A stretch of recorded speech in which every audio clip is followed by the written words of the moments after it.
how do you see the developments in Nepal? You're laying out some structural reform program. How is that developing? What are the main challenges? And how do you see the role of regional cooperation in playing a role in the development of Nepal? And maybe you can also reflect on, it's not just the economic issues, obviously, but there's also the security challenges and the conflicts or tensions between countries that are preventing more progressive development of SAARC or SAFTA. And given that Nepal is the chairman of SAARC this year, you might want to reflect on what you plan to do ahead. Thank you, Madam Pangistu.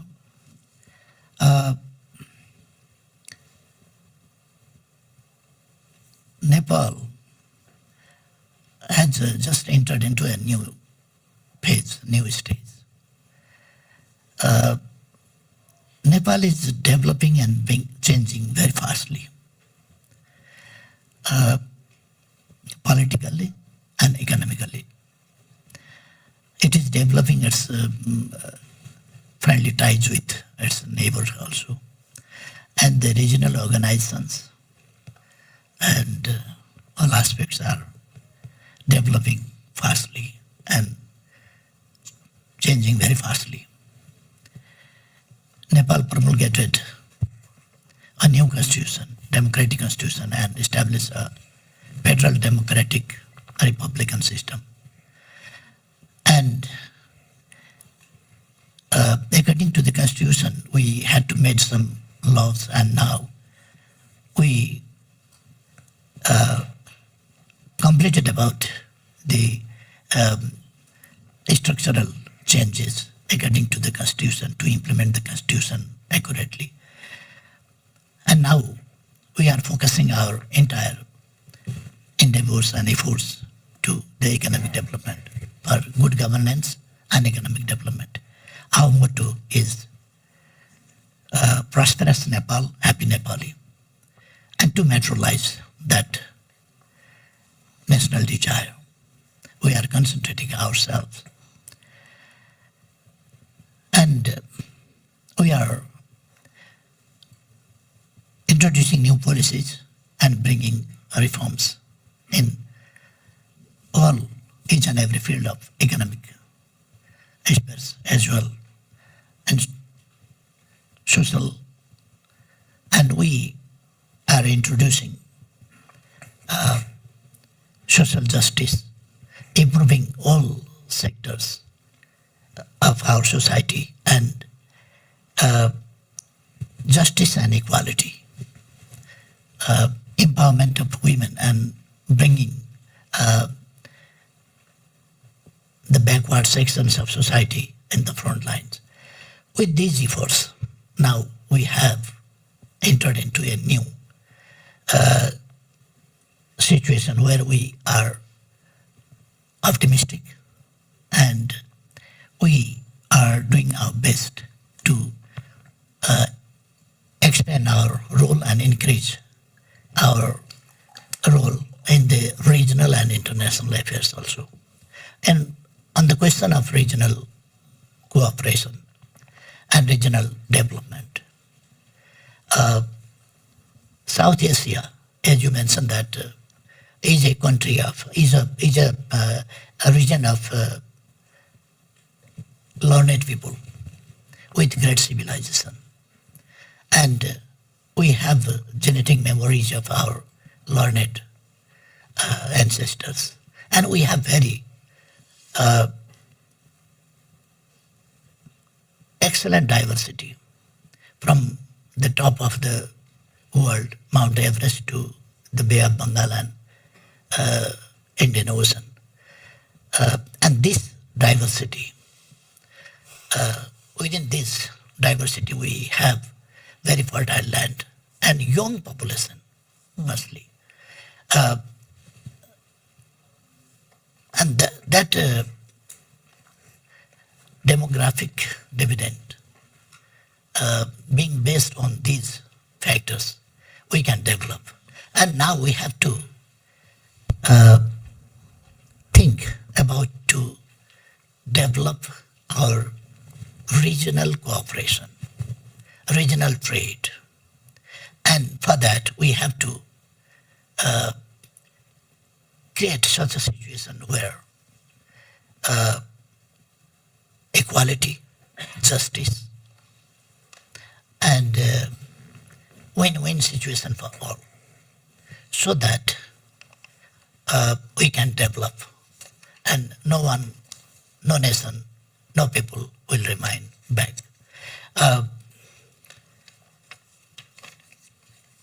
We are trying to invite investment and use technology and technology transfer and use of technology and develop connectivity between the countries. As well as we are trying to develop our trade and relationship with other ASEAN countries also. Like we are just a few months before last year, we organized fourth summit of BIMSTEC in Kathmandu, and we handed over the chairmanship of BIMSTEC to Sri Lanka. And that it means we are connected not only with SAARC, but we are connected with Thailand and Myanmar, like countries from where we can connect our trade and other connectivities. And for this, we have opened up ways and roads and land links and waterways we are going to open up from India also, and use our resources. And in this way, we can develop our regional cooperation and trade. Thank you. Thank you very much. So it's not just about South Asia, but also the possibility of South Asia with East Asia. That's I think, a very good point. But because of the political system and instability, Nepal was left behind. But now there is political stability. And policy also, in each and every field, policies are stable. So stable policies, clear vision, and stable government we have.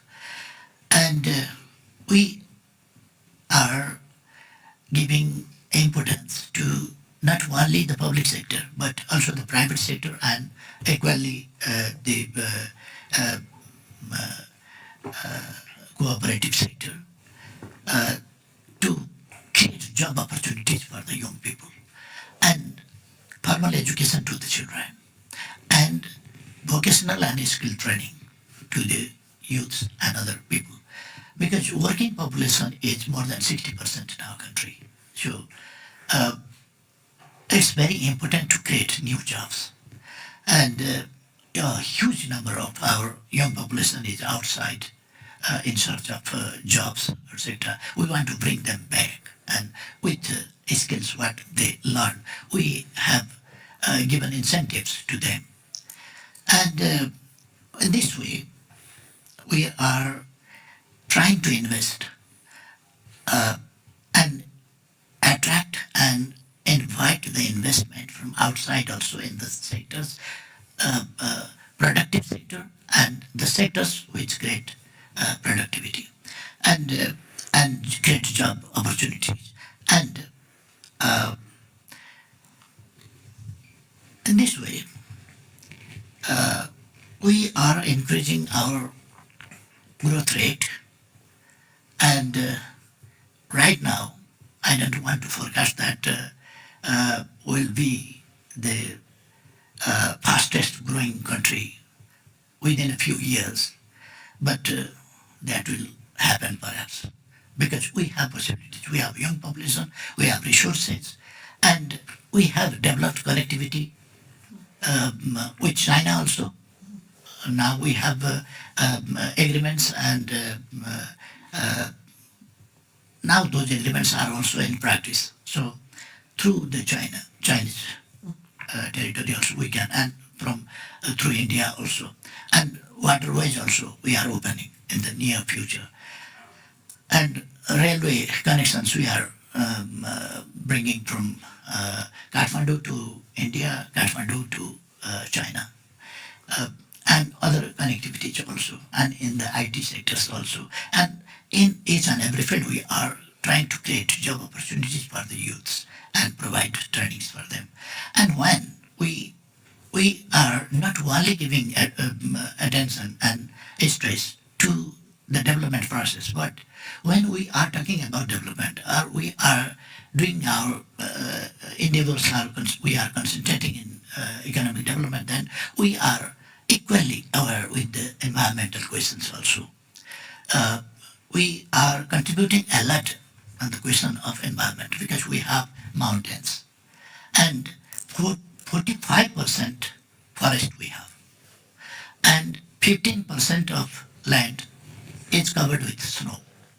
And those snows, those ice, those mountains have very significant meaning in the climate change, question of climate change and everything. Because the air which comes, if from Rajasthan, hot air comes, then near, when it comes to near of our mountains, it goes to cold. Because mountains are always minus 50 degrees Celsius or like this. And the mountains shoulder a lot, meters and meters thick ice, and recharge gradually to the rocks and the streams, the rivers. And the famous Ganga River, its entire water, 40% in the rainy season and 72% of the dry season is our contribution. Nepal is contributing on that. Our rivers contribution is there. So we are contributing and we are conscious about 60%, you can understand, 60% of our land, 45% for forest and 15% for ice. 60% of our land is contributing for the climate change and to maintain the climate, protecting from warming, recharging from and protecting from being desertification. In this way, we are aware of the development efforts, development issues, trade issues, and other issues comprehensively. And we are concentrating all our efforts with concentration on the interest of the people, improvement of the lives of the people. So people concentrated for the earth and for the people. So our development is balanced, conscious, responsible towards the earth, towards the people, and for the future generation as well. Thank you, Prime Minister. I think the emphasis on sustainable development should never be forgotten. Excellency. As the chair country of Southeast Asia Organization, SAARC, we are trying our best to develop political understanding between the member countries, SAARC, South Asian countries, as well as we are trying our best to develop connectivities like tele connectivity or connectivity in electricity or other connectivities. And we are discussing about tariffs and non-tariffs things, and we can bring them in a favorable situation, I think. And we have to develop understanding and remove misunderstanding and develop trust and remove untrust or mistrust among the member states and the regional countries. And we have to develop our regional trade, as we talked about. And for us, Nepal, we cannot wait for a long time. We have to develop very fastly.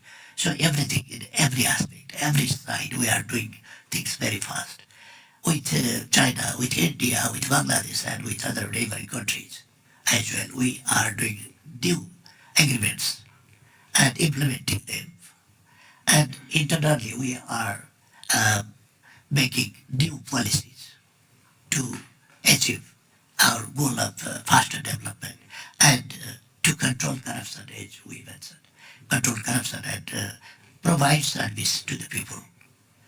In this way, our efforts are, as the chairman of SARC, to hold the SARC summit in the near future and develop the all-round ties and a relationship between the countries in the region. Thank you, Prime Minister.